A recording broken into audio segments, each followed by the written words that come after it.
and welcome to my second video. In this video, I am going to discuss about sleep hygiene. So why sleep when we all are somehow struck with the anxieties around corona and this has disrupted our regular routines and work and life balance. Assume we all are doing little bits of here and there, following Ayurvedic advices, eating some proper food, and in all of these, if we add sleep, that is also really important because sleep also helps us to boost immunity system. Sleep helps us to replenish the body cells. It regulates our mood, appetite, libido. It flushes out all the brain toxicity and it's a main factor in learning and memory. So let's first understand what do we mean by sleep hygiene. Sleep hygiene are those healthy habits and behaviors that one can practice to improve their ability to fall asleep and remain asleep throughout the night without any interruptions. So let's just try to understand why it is really important to sleep for a brain and a body. Otherwise, we get affected by the major health issues. For example, if you don't clean up, if you don't do any kind of a flushing and cleaning up for a toilet and let the things just pile up for days, after a few days, it will start having the stink uh, smell, and, A smelly smell that smells. and after more days, it will completely become unusable. The same thing happens for a brain. So let's start with the first step for smashing sleep. We have to get over with the caffeine enhancement. Days usually start with the intake of a coffee or a tea, and throughout the day, we take caffeine in some form or the other, like more teas, coffees, chocolates, protein bars, and colas. There's nothing wrong in uh, indulging in them, but overindulgence is really harmful for the body. Why specifically I'm talking about them is because our brain produces something called adenosine, which helps up in the built up sleep pressure, which it reaches to a certain level when we wake up and our body start feeling exhausted and a little bit of tiredness.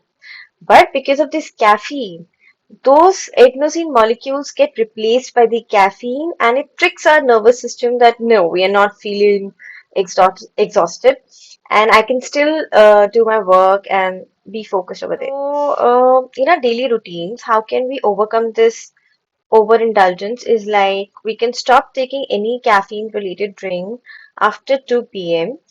And if you're taking a very strong coffee or tea, we can start replacing it with the uh, less strong coffee and tea and hydrate yourself with lots and lots of water and fruits. So the second habit which we can include in the sleep hygiene is banning on the blue and the white light.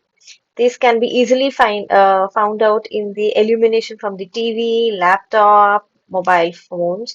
And why specifically I'm talking about banning? Because somehow it harms the brain or hammers the brain that it is not the time to sleep right now. It decreases the melatonin secretion, which helps us to induce sleep. It affects the adenosine induced sleep pressure and it also affects our circadian rhythm, which is basically a back and forth movement between the sleep and the wakefulness. People who are too much exposed to blue and white light, you may feel they start feeling very much tired, though they have taken a proper sleep also, but they're tired throughout the day and they do not feel refreshed even after taking that 8 hours sleep. So the quality of the sleep was highly compromised. So what all things we can include in a routine because we cannot completely ban all this. This is our way of work nowadays, and we are working from home, and this is how we are communicating. So we can have that settings in the phone, which has this amber screen after sunset. Secondly, wherever possible, just replacing the blue and white light with the yellow illumination.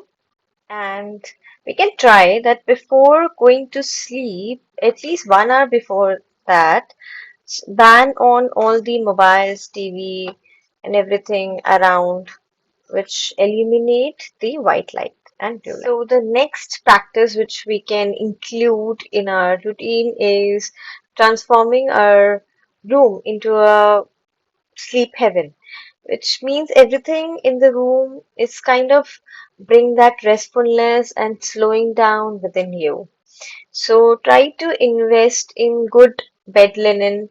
Secondly, firm pillows, having that cotton mattresses, and keep your bedroom clutter free, spotlessly clean, and try not to take your work inside the bedroom. There should be a completely different workstation for working. So, my concluding thoughts on the sleep hygiene is start including some relaxing activities which give a signal to your brain that soon you're going to sleep.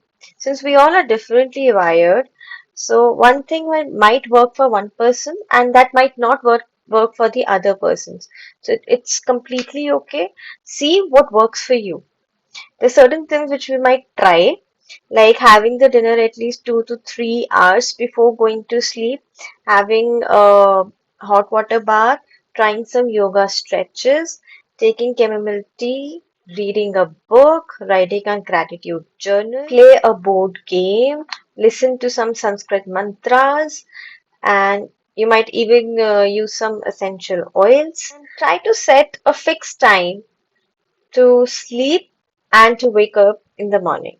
So this is not an exhaustive list, and there are many more possibilities. I would like to know your possibilities, which helps you to sleep better at night. And lastly, I've taken all these points from various sources, but the major source for this whole information was from the book called Happiness Express, written by the Khurshid Batliwala and Dinesh Kotke. So thank you for visiting here, and I hope this piece of information is somewhat useful in your life.